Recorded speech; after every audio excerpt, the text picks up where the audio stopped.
Hey, how's it going, guys? Today I'm going to be talking about that new horror album that dropped earlier this year, back in March.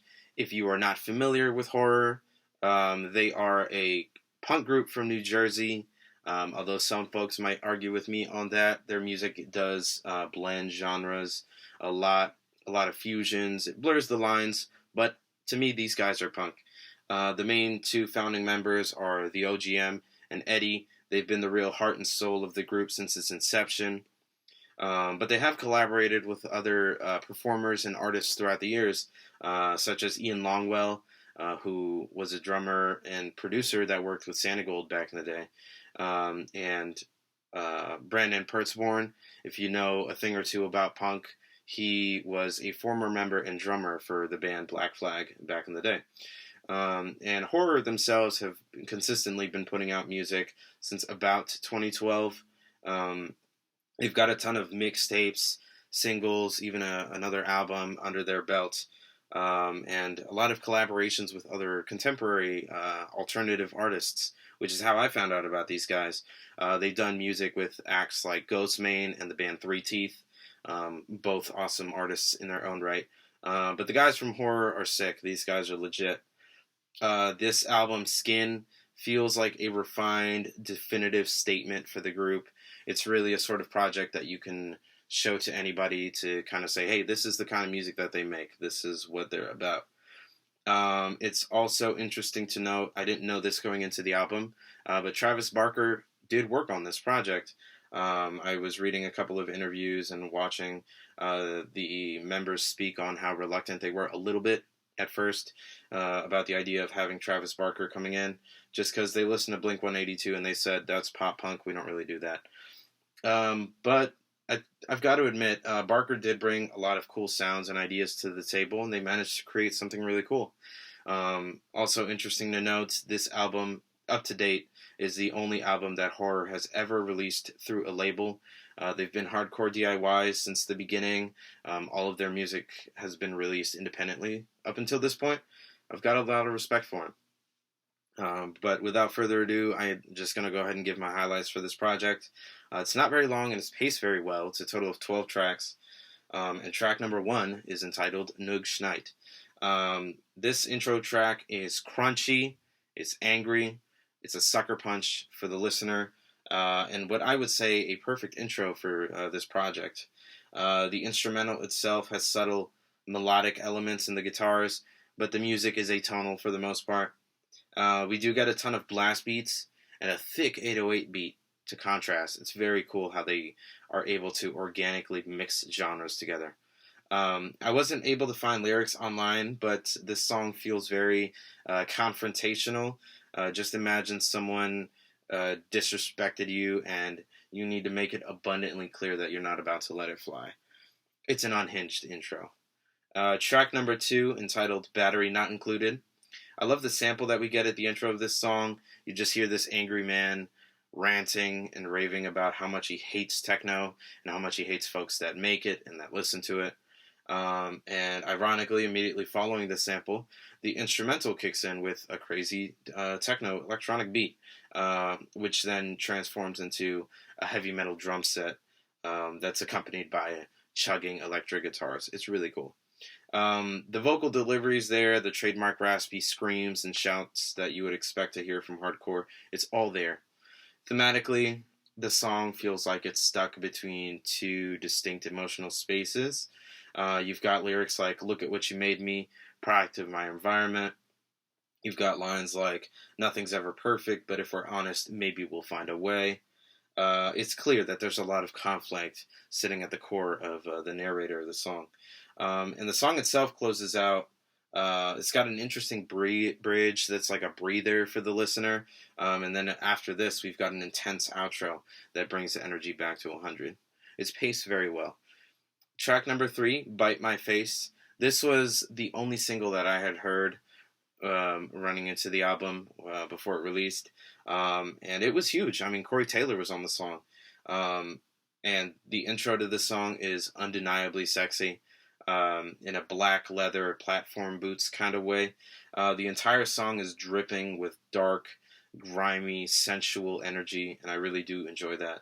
The rhythm that we hear in this song feels like it's a techno track, but we've also got typical metal drum patterns and a drum set playing.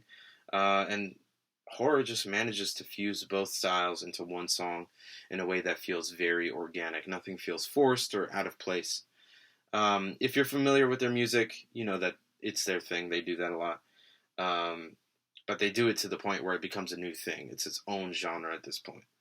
The song has a bridge halfway through that slows the song down, but not to a full stop.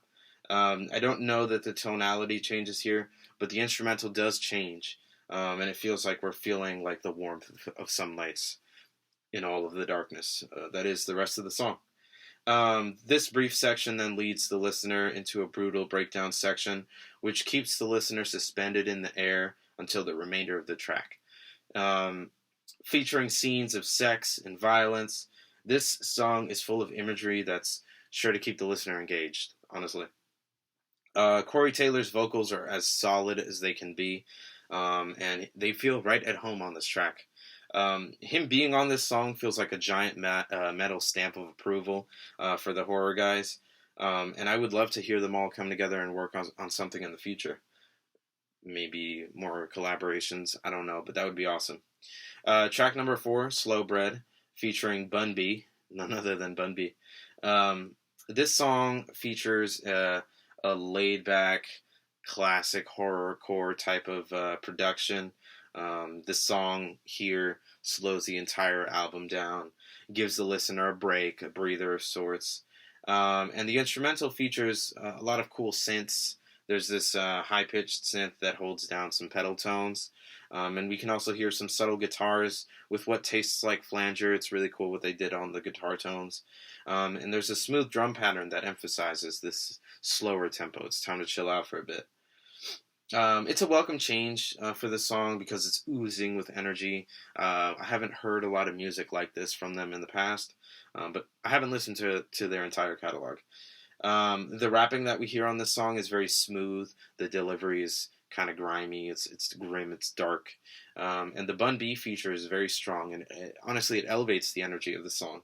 Thematically, it feels like you're cruising down the street with your guys, with the homies. You're in a Cadillac, tinted windows, smoke everywhere. Everyone's strapped. You're up to no good, trying to find what the next move is going to be. Track number 5, Protect My Bitch, Part 2. This song is completely feral. There's a lot of heavy distortion on both drums and vocals. The song is relentless. It does not stop. It does not give you a break. The instrumental features an extra crunchy synth bass and equally crunchy guitars, drum fills and patterns that just keep chugging along. This song is a clear threat to anyone who dares talk shit. It's all talk until it's really time to get into it. And the song itself is brief, but it's powerful. I love the feral vocal delivery. I can already see everyone foaming at the mouth in the studio. And honestly, I need to mosh to this one day. Someday. We'll make it happen. Track number 6, Speak of the Devil. This feels like a new metal track. You've got the instrumental and the very interesting vocal delivery here. You've got moody guitars, slower paced drums, and the instrumental does feel like a change of pace for the album. The screams are brutal, and while the singing is a cool contrast, honestly. But while the song is angry, there is a lot of sadness that can be found here. You've got lyrics like, the pressure, the war, the face against the wall, the violence, can't run from it because this is who we are. I can feel a lot of pain and almost the dread of futility bleeding through on the lyrics.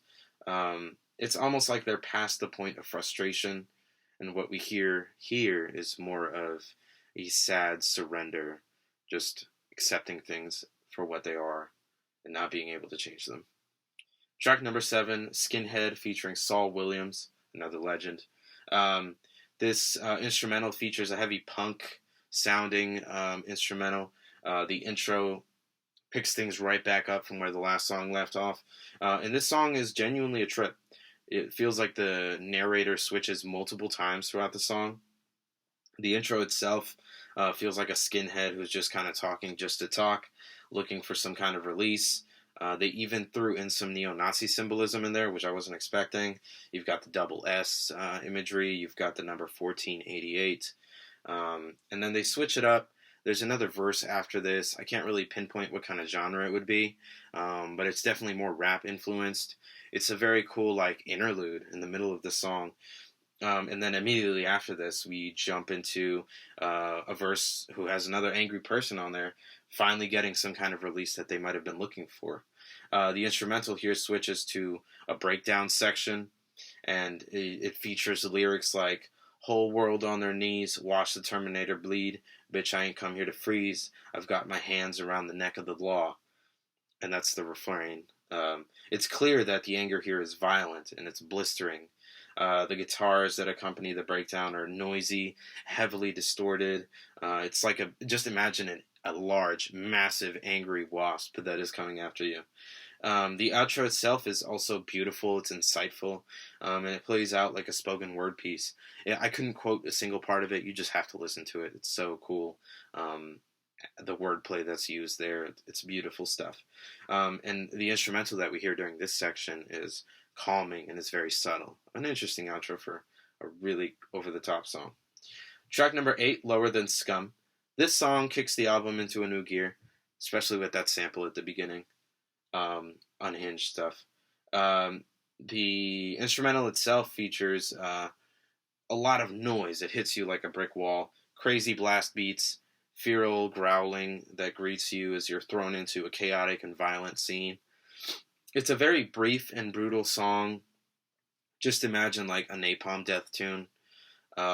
It's straight to the point, no filler, loud. That's this song. Track number 9, Devil at the Crossroads. I think that this song is probably what it feels like to be a piece of meat sitting on a grill and you're just cooking. This instrumental simmers in different places, especially with the vocal refrain that we hear throughout the song. You can't understand the lyrics, but if you look them online, you can find some.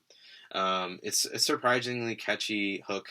Is the best way I can describe it. It's really just a melody that comes and goes throughout the song, and you hear it frequently. The beat feels like a smooth cruising tune featuring slow, programmed drums that are full of energy. You've got this lovely synth bass that keeps the listener steady. And the slight instrumental change that we hear towards the end is really sick.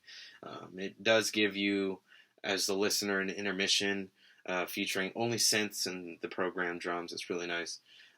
This song is spicy, kind of like some McDonald's Sprite, if you could think of it that way. The rap verses are solid. They've got interesting wordplay, such as, "I let you destroy me before I'm awake. Can't let you destroy me before I awake." And also lines like, "Woke up on Sunday morning, feeling like a king. Go to church or just swallow my suffering." We get glimpses of this internal struggle of a spiritual nature that the narrator is experiencing. Temptations are pervasive for everybody, and this song, I think, highlights the internal monologue that can accompany such conflict like that. Track number 10, The World, the Flesh, the Devil. This song is rock at its core, and it's got a heavy trap-infused style program drums. It's super sick. I couldn't help but bob my head violently while listening to this one the first time. And I love how the instrumental plays with different grooves. It switches things up. The rhythms are changing. It keeps the experience for the listener. It feels organic. It feels fresh. It's refreshing. This song itself is very brooding. It's sinister, and it's intimidating. The lyrics largely reflect this energy. You've got lines like, "Wipe the blood off my knife," "Rambo stomping in my boots," and you've got lines like, "You better leave me alone, or you go watch your world crumble." It's intimidating, it's massive, it's in your face. Track number 11, Limits, featuring Josiah. I love how the instrumental flows from one rhythm to another, and it's a cool fusion of grooves from very different genres coming together on one song. There's a ton of repetition in the lyrics, and that does make the song more memorable. And I think that Josiah's feature stands out a lot on this song as well, just because his voice is very different. If you've ever listened to City Morgue, for example, I think that Josiah's lyrics, I mean vocals here, are reminiscent of the vocal inflection we tend to hear from Zillakami from City Morgue. The melodic elements of this song lie in the guitar riff, which is accompanied by background vocals that are humming the exact same tune. Overall, a very interesting song. And finally, the album closer, track number 12, entitled Dead or Asleep. Um, the song has a very lovely intro. There's wispy white noise, and there's this fat trap beat playing. The vocals are very grim, raspy delivery, and the processing helps bring out different parts of their vocal tones, their timbres. The vocals are processed differently in each section of the song as well, which is awesome because that enhances the listening experience for you, and it adds an added sense of progression, pacing. It's very meticulous. Um, the choruses are wet, they're full of reverb, and the verses are dry. They're angry. The lyrics speak on a lot of it's terrifying imagery that we get on this song, but it mainly speaks on the horror of police brutality. We've got lines like "Psycho with a badge, no telling what he'll do. Psycho with a badge, save me till I'm dead." And you've got lines like "Beneath devil's grace, maggots all on my face. Psycho with a badge, toe tag with a broken case." Horror really drives the point home. The song features different choruses. There's two, actually, two different hooks. And both are equally catchy, and each stands out in their own right. It's a unique song, and I think that it brings a lot of attention to something that a lot of folks just don't want to acknowledge. They don't want to face the facts. But anyway, this album is a lot of solid work. I think that Travis Barker, being the executive producer on the album, was an interesting decision for horror, but I think it was a good one. Usually, I'm not.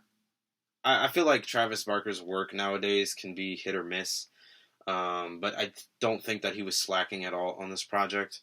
Horror managed to bring out the best in him, and they combined forces to create a very powerful album.